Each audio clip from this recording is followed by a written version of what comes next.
श्रीमन्नूतनरङ्गनाथरारब्धात्मविद्यालयं श्रीमन्नूतनलक्ष्मणारितराट्सम्प्राप्ततुर्याश्रमं श्रीवासेन्द्रकटाक्षसन्तरसुधालक्ष्यात्मयोगाङ्क्षितं श्रीमन्नूतनवागदीशयमिनं भक्त्याश्रयामो गुरुं नव्यभागीशयोगीन्द्रहयासफलसेविनं ब्रह्मतन्त्रस्वतन्त्राहर्यं भजामस्वात्मसम्पदम् वेदान्तदेशिकयतीन्द्रकटाक्षलब्धत्रय्यन्तसारमनपद्यगुणं बुधाग्र्यं नारायणादिसूर्यकृपाभिषिक्तं श्रीरङ्गनाथेति शेखरमाश्रयामः श्रीमद्वेदान्तरामानुजेति कृपया रङ्गिणी न्यस्तभारं तत्सम्प्राप्तागमान् तद्विदयमनुगुणं शिष्टतापूर्णमप्रियं श्रेष्ठश्रीरङ्गरामानुजमुनिकरुणालब्धमोक्षाश्रमं तम् सत्त्वस्थं श्रीवराहं यतिवरमनघं देशिकं संश्रयामि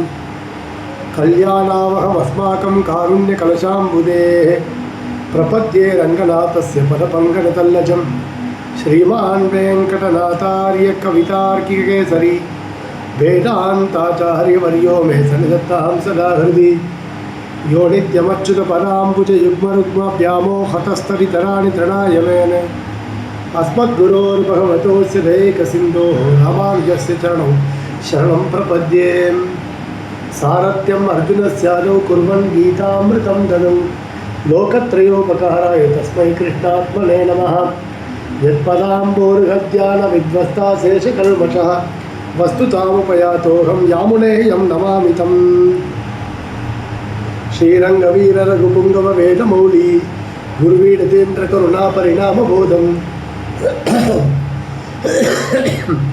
शेषाचले सुचिरबोधितछात्रवृन्दं शेषाद्रिनाथगुरुवर्यमहं प्रपद्ये எல்லாருக்கும் அடியனுடைய பிரணாமங்கள். கீதா பாஷ்யத்தில் இன்னிலிருந்து 9வது அத்தியாயம் ஆரம்பிக்கிறோம். 8 அத்தியாயம் இது வரைக்கும் ஆயிருக்கு. 9வது அத்தியாயமானது இன்று தொடங்கி ஆச்சாரியன் அனுகிரகத்தினால ஆரம்பிக்கப்பட இருக்கிறது. 9வது அத்தியாயத்தினுடைய சுருக்கமாக ஆளவந்தார் ரொம்ப அழகாக கீதார்த்த சங்கிரக ஸ்லோகத்தை சாதிக்கிறார். ஸ்வயாத்ம மனுஷ்யத்வே பரத்வே ச மகாத்மனாம் விசேஷோ நவமே யோகः பக்திரூப பிரகீர்த்திதः. ஸ்வமாஹாத்ம்ய மனுஷ்யத்வே பரத்வே ச மகாத்மனாம் விசேஷோ நவமே யோகः பக்திரூப பிரகீர்த்திதः அப்படின்னு ஸ்வமாஹாத்மியம் மனுஷ்யத்வே பரத்வம். எம்பெருமானுடைய மகாத்மியமானது வசுதேவ சூனுஹு அப்படின்னு இருக்கும் பொழுதும் சரி, பரத்வேச்ச பரவாசுதேவனாக இருக்கும் பொழுதும் சரி, ஒரே விதமான மகாத்மியத்தை உடையதாக இருக்கை. இந்த அத்தியாயத்தில் ஆரம்பத்தில் பெருமாள் குஹ்யதமம் ரகசியம் அப்படின்னு சாதிக்கின்றார். ரகசியங்களுக்குள்ள அத்தியந்தம் மறைக்கப்பட வேண்டியதாக இருக்கக்கூடியதான ரகசியம்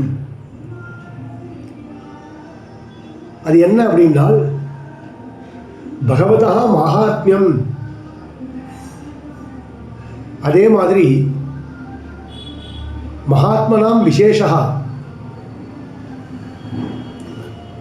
ஆர்த்தோ ஜிக்ஞாசுர் அர்த்தார்த்தி ஞானின்னு சொன்னதில்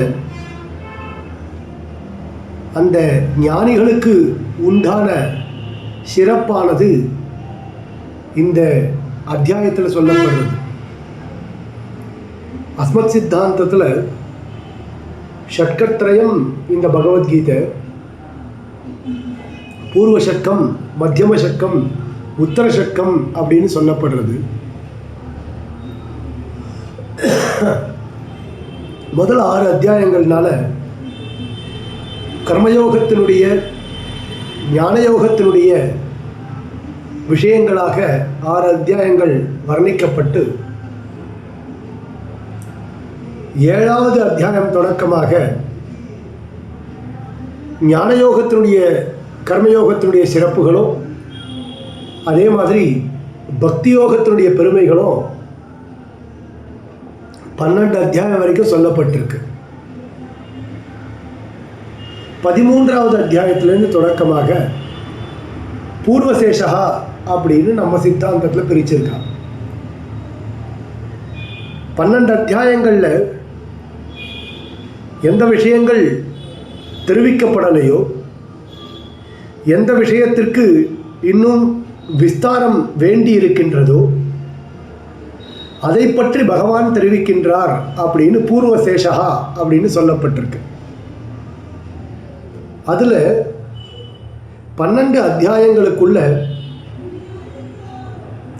இந்த 9வது அத்தியாயத்திலிருந்து ஆரம்பித்து தனிப்பட்டு பக்தி யோகத்தினுடைய பெருமைகள் சொல்லப்படுறது.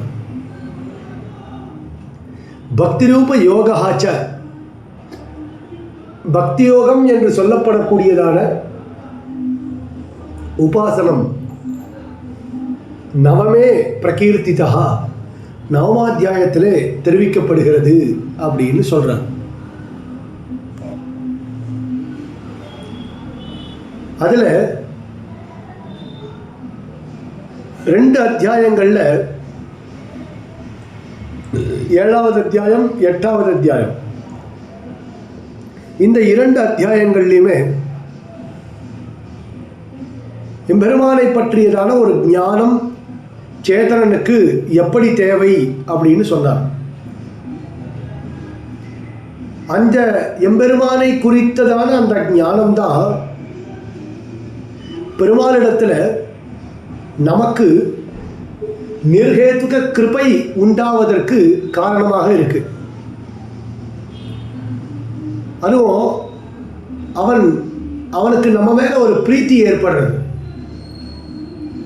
வாசுதேவ சர்வமிதி அப்படின்ற ஞானம் அப்படி கிடைக்கக்கூடியவர்கள் துர்லபா அப்படின்னு பெருமாள் சொன்னார் அந்த இடத்துல. அதுல இந்த மாதிரியான நிர்ஹேதுக கிருபா, அவனுடையதான நிர்ஹேதுக கிருபா யாருக்கு கிடைக்கிறதோ அவளுக்கு மோட்சமானது ரொம்ப ஸ்பஷ்டமாக கிடைக்கக்கூடியதாக இருக்கு. மோட்சம் மிக எளிதாக கிடைச்சிடும் யாருக்கு நிர்ஹேதுக கிருபா இருக்கோ அவளுக்கு. அந்த விஷயத்தை இந்த இடத்துல பெருமாள் சொல்றார். இது ஒரு பரம ரகசியம். பரம ரகசியார்த்தத்தை இந்த இடத்துல காண்பிக்கிறார்.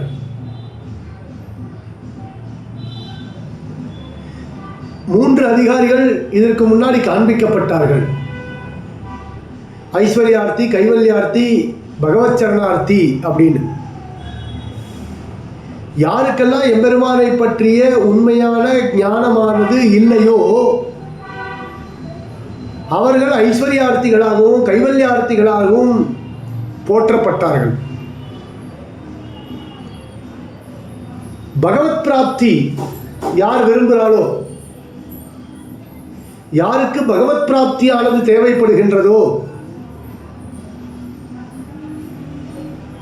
அவளுக்கு பரிபூர்ண பிரம்மானுபவத்தை அனுபவிக்க வேண்டும் என்கின்ற எண்ணமானது யாருக்கு இருக்கோ அவனே பரம பிராபியம், அவனே பரம பிராபகம் அப்படின்ற எண்ணம் இருக்கக்கூடியவர்களுக்கு எல்லா விதமான ஒரு தன்மையும், அதாவது எல்லா பலன்களும் அவனுக்கு கிடைக்கிறது. பரிபூர்ண பிரம்மானுபவம் அப்படின்னு சொல்லக்கூடியதான உயர்ந்ததான மோட்சம் என்று சொல்லக்கூடியதான பலன் கிடைக்கிறது. இதைத்தான் பெருமாள் இந்த அத்தியாயங்களில் சொல்ல போகிறார். அதுவும் சர்வேஸ்வரனுடைய பெருமை. சர்வேஸ்வரன் மனுஷ்யாவதாரம் ஸ்வீகரித்து கொண்டிருக்கும் பொழுது, கிருஷ்ணனாக அவதரித்திருக்கும் பொழுது அவனுக்கு இருக்கக்கூடியதான மகாத்மியம், ஞானிகளுடைய ஒரு சிறப்பு, பக்தியோகத்தினுடைய ஸ்வரூபம், இதெல்லாம் இந்த 4 விஷயங்கள் இந்த அத்தியாயத்தில் காட்டப்படுறது. அதுலேயும் பக்தியோகத்தினுடைய ஸ்வரூபம் தான் இந்த அத்தியாயத்தில் ஸ்பஷ்டமாக விளக்கப் போகிறக்கூடியதான விஷயம். அதனால தான் குஹ்யதமம் ரகசியம் அப்படின்னு ஆரம்பிக்கிறார்.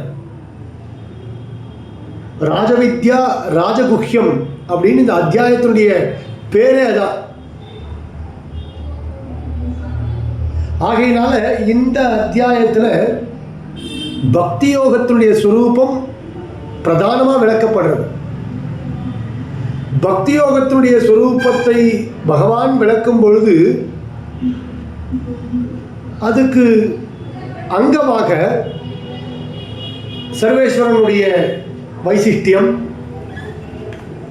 மனுஷத்வேபி மகாத்மியம், மகாத்மாக்களுடைய சிறப்பு, இதெல்லாம் இந்த பக்தியோகத்துடைய ஸ்வரூபத்தை விளக்கும் பொழுது அவர்கள் அந்த விஷயத்தை பிரசங்காத்து பெருமாள் தெரிவிக்கிறார்.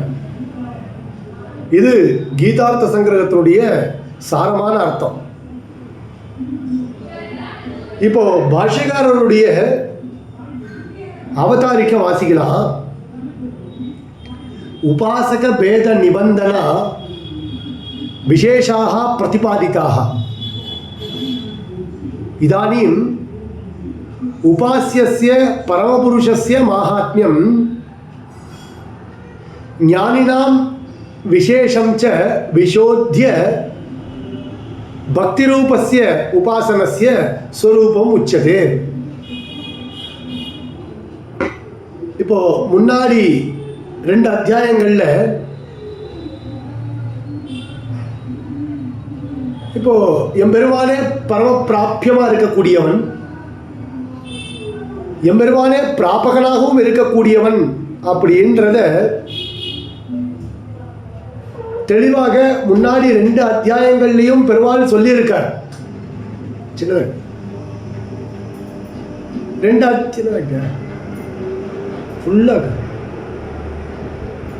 2 அத்தியாயங்கள்லையும் பெருமாள் தெரிவித்திருக்கிறார்.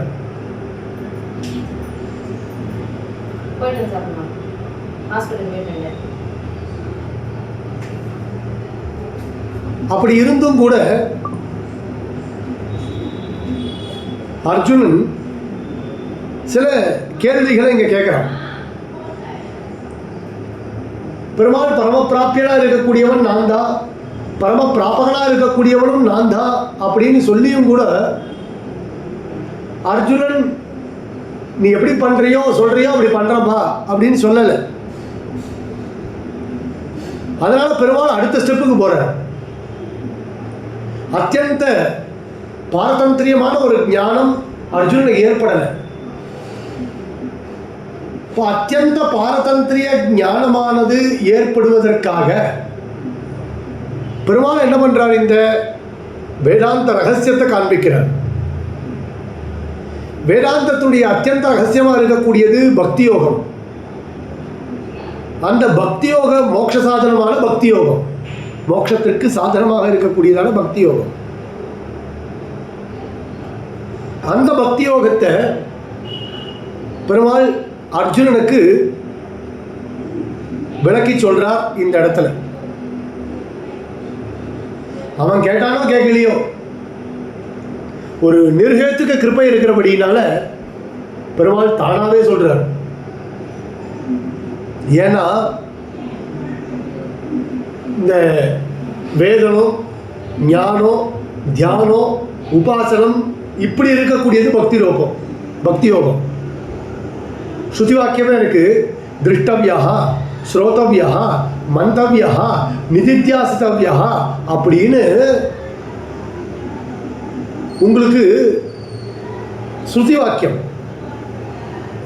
அந்த ஸ்ருதி வாக்கியத்தில் சொல்லப்பட்டபடி தர்சன சமான ஆகார ஞானம் வரணும்னா மோட்ச சாதனமாக இருக்கக்கூடியதான இந்த பக்தி யோகத்தை அனுஷ்டிக்கணும்.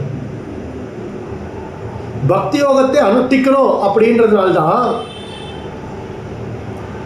வேதனம், ஞானம், தியானம், உபாசனம் இவைகள்லாம் பெருமாள் காட்டான். இது எல்லாத்தையும் காட்டான்.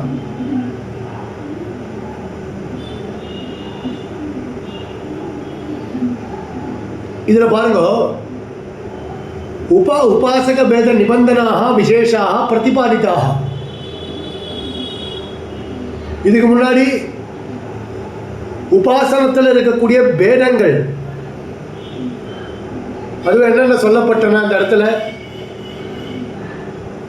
யார் என்னை வந்து அடைகிறார்கள், யார் என்னை வந்து அடைவதில்லை அப்படின்ற விஷயங்கள் எல்லாத்தையும் அந்த இடத்துல காட்டப்பட்டது.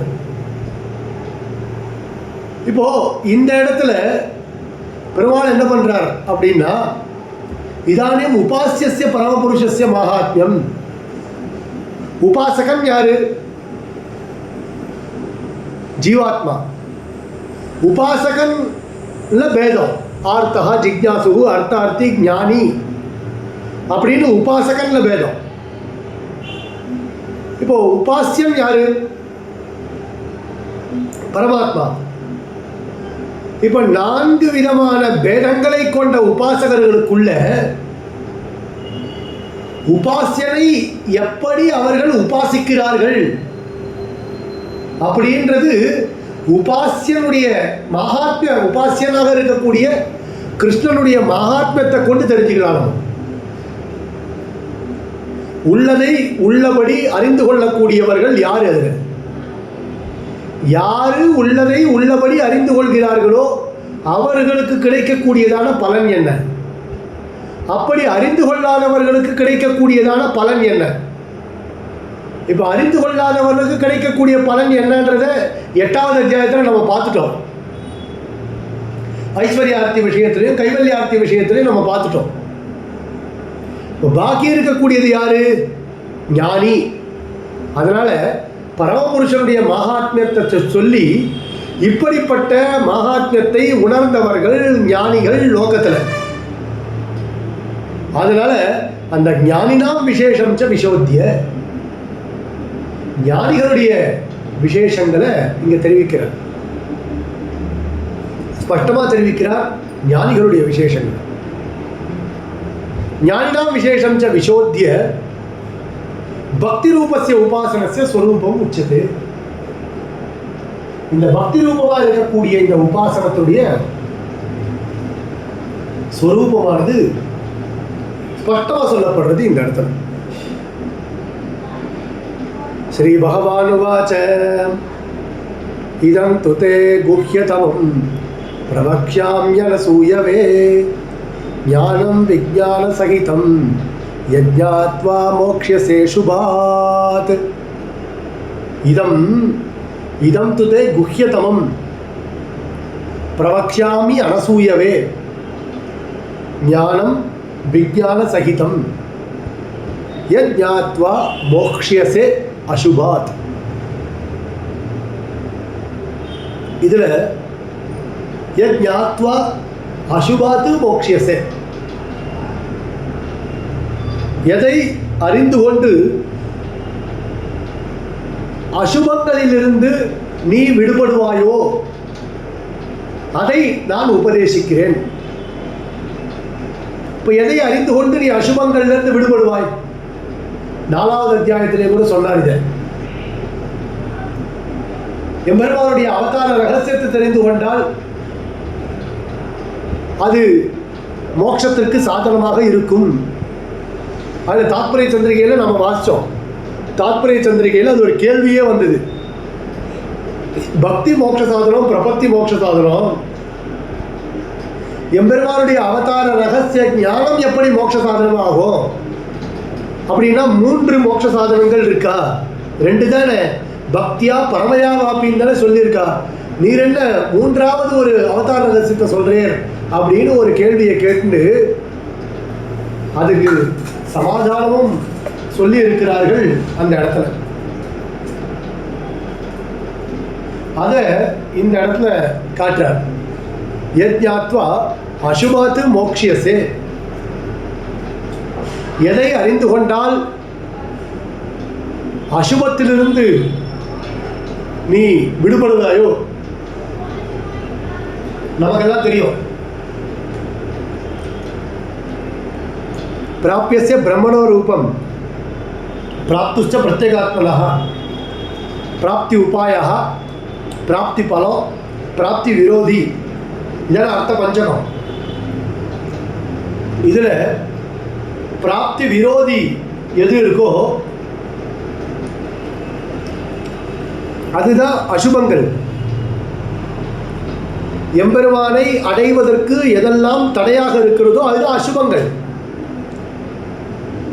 அப்ப எம்பெருமானை அடைவதற்கு இந்த விஷயங்கள் தடைகளாக இருக்கு. இது பிரதிகூலங்கள். எதெல்லாம் பிரதிகூலங்களோ அதெல்லாம் அசுபங்கள்.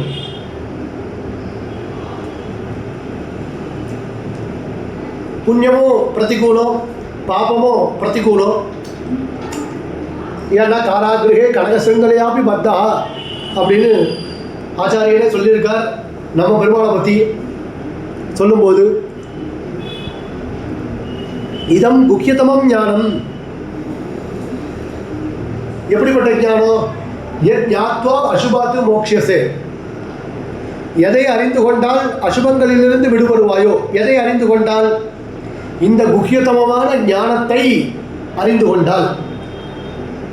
எது குக்கியதரமான ஞானம்? ரகசியமான குக்கியதமம். குக்கியம்னா ரகசியம். குக்கியதரம் குக்கியதமம் பரம ரகசியம். அந்த ஞானத்தை நீ பெற்றால் அப்படின்னு அர்த்தம். அதுவும் எப்படிப்பட்ட ஞானம்? விஞ்ஞான சகிதம். அப்ப சாமானிய ஞானம் ஒன்று, விஞ்ஞான சகிதம்னா விசேஷ ஞானம். பரமபுருஷனை தெரிந்து கொள்ளுதல். நாயம் கேவலம் இந்த ஒரு 10 நாளாக இந்த சளி கோல்டு எல்லாம் போட்டு படுத்துறது. நாயம் அசுபாத்து மோக்ஷசே. ஐயோ க்ஷமிக்கணும், தப்பாக சொல்லிட்டேன். அவன் டாக்டர் பேசவே பேசாதீங்கன்றான். கொஞ்ச நாள் கிளாஸ்லாம் தள்ளி வைக்கணும். நீ எதாவது சொல்லிட்டு இப்போ போடாட்ட. இப்போ நான் கேவலம் அயம் வசுதேவ சூனுகும். அதாவது இவர் வசுதேவ சூனுகும், வசுதேவருக்கு மகனாக பிறந்தவர் என்பது மட்டும் இல்லை. இது ஞானம். நல்லா புரிஞ்சுக்கணும். இவர் வசுதேவருக்கு மகனாக பிறந்தவர் என்பது இல்லை அப்படின்றது ஞானம். இவர் பரவாசுதேவன். உபயவிதமான காரணங்களும் இவருக்கு மட்டும்தான் பொருந்தும். நித்திய விபூதிக்கும் லீலா விபூதிக்கும் நாதனாக இருக்கக்கூடியவர்.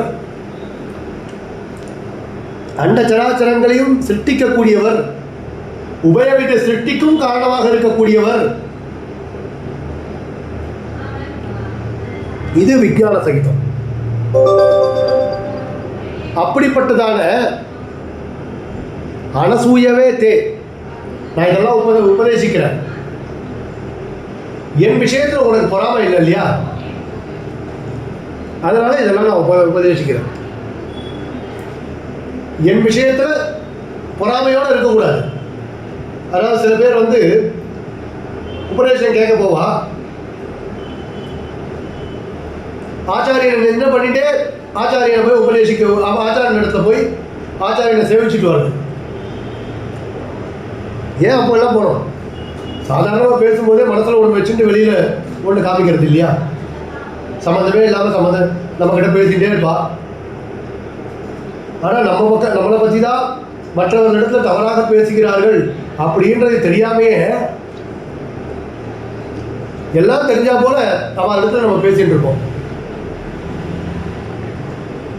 அனசூயவே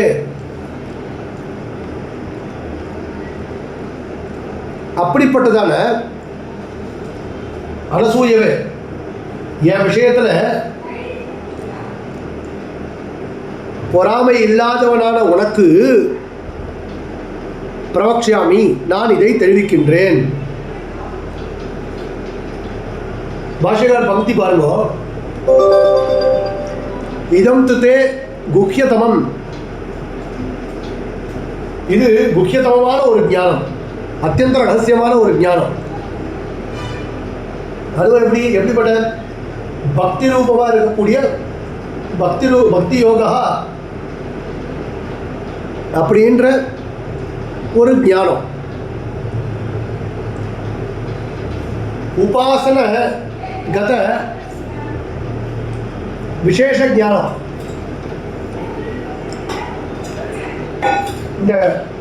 இந்த பக்தி உபாசனம் எப்படிப்பட்டது? பக்தி யோகா இதனுடைய அங்கங்கள் என்னென்ன? இதை செய்வதற்கான அதிகாரிகள் யாரு? அப்படின்ற ஒரு விசேஷமான ஞானத்தோடு சேர்த்து, விசேஷங்களுடன் சேர்த்து அனசூயவே தே பிரவக்ஷாமி, என்னிடத்தில் அசூயை இல்லாமல் இருக்கக்கூடியவனான உனக்கு நான் தெரிவிக்கிறேன். மத் விஷயம், என்னுடைய விஷயத்தை நான் தெரிவிக்கிறேன். அதுவும் நான் எப்படிப்பட்டவன்? சகலேதர விசஜாத்தீய அபரிமித பிரகாரம் மகாத்மியம், என்னுடைய மகாத்மியத்தை நான் உனக்கு தெரிவிக்கிறேன். லோகத்தில் இருக்கக்கூடிய வஸ்துக்களுக்கு காட்டிலும் நான் சேத்தன விலக்ஷணன் என்பதை நான் தெரிவிக்கிறேன். அனசூயவே சொன்னார் இல்லையா? அதாவது பெருமாள் ஒரு சில உபதேசங்களை பண்ணால்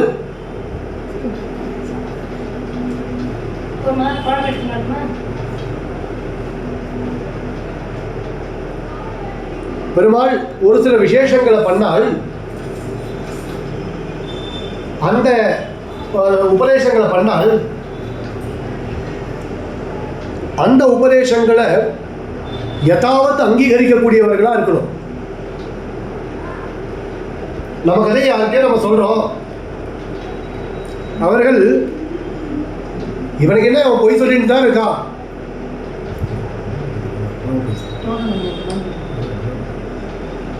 இவன் பொய் சொல்லிட்டு தான் இருக்கான், இவனுக்கு இவன் சொல்றவங்க கூட இவனுடைய வைசிஷ்டியம் இல்லை அப்படின்னு நினைக்கக்கூடியவர்கள்ட்ட நம்ம பேசவே கூடாது. அனசூயவே தே, என் விஷயத்தில் அசூயை இல்லாமல் இருக்கக்கூடியவனான உனக்கு அப்படின்னு சொல்லும்பொழுது மம மகாத்மியம் ஸ்ருத்வா ஏவமேவ சம்பவதி இதி ஆதோ விவஸ்வதே புரோக்தம் அப்படின்னு சொன்னார் இல்லையா முதல்ல 4ஆம் அத்தியாயத்தில். அப்பயே அவனுக்கு சந்தேகங்கள் எல்லாம் தீர்ந்துடுத்து. ஆகையினால பெருமாள் ஒரு விஷயத்தை சொன்னால் அந்த விஷயம் மிகச் சரியானதாக இருக்கும். நதே அன்றுதா வாக் பவிஷ்யதி, ராமாயணத்தில் வரா மாதிரி ஏவமேவ சம்பவதி இது மன்பானாய தே பிரவக்ஷாமி, உனக்கு நான் தெரிவிக்கின்றேன். யத் ஞானம் அனுஷ்டான பரியந்தம் ஞாத்வா, கேவல ஞானத்தினால பிரயோஜனம் கிடையாது, அனுஷ்டானம் வேணும். அனுஷ்டானத்துக்கு தான் மதிப்பு. நான் சந்தியாவந்தன பாஷ்யம் பூர்த்தியா வாசிட்டேன். எந்த இடத்துல சந்தியாவந்தனத்துல எந்த விதமான ரகசிய சூக்ஷ்மமான விஷயங்களை கேட்டாலும் நான் ஒப்பிப்பேன். எல்லா பெரியவாளிடத்துலையும் நான் உபதேசமா கேட்டிருக்கேன்.